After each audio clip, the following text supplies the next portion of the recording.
Hi guys, welcome back to the channel. In this video, I'm going to be showing you how to clear your browsing history through the Amazon app. But before I do that, please don't forget to like this video and subscribe to my channel. Okay, so to be able to clear your browsing history through the Amazon app, first launch the app on your mobile device. Next, once you're in the app, tap on the U button at the bottom of the screen. On the next page, tap on your account, and then scroll down until you get to personalized content.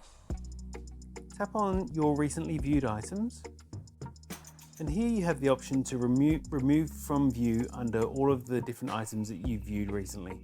So for example, if I want to clear the top item from my browsing history, all I do is tap on remove from view, and now that's been removed.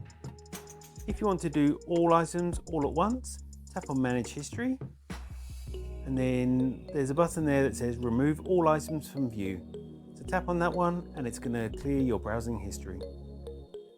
That's what it takes to clear your browsing history through the Amazon app. If you found this video helpful, I'd love it if you like this video and subscribe to my channel. Thanks for watching.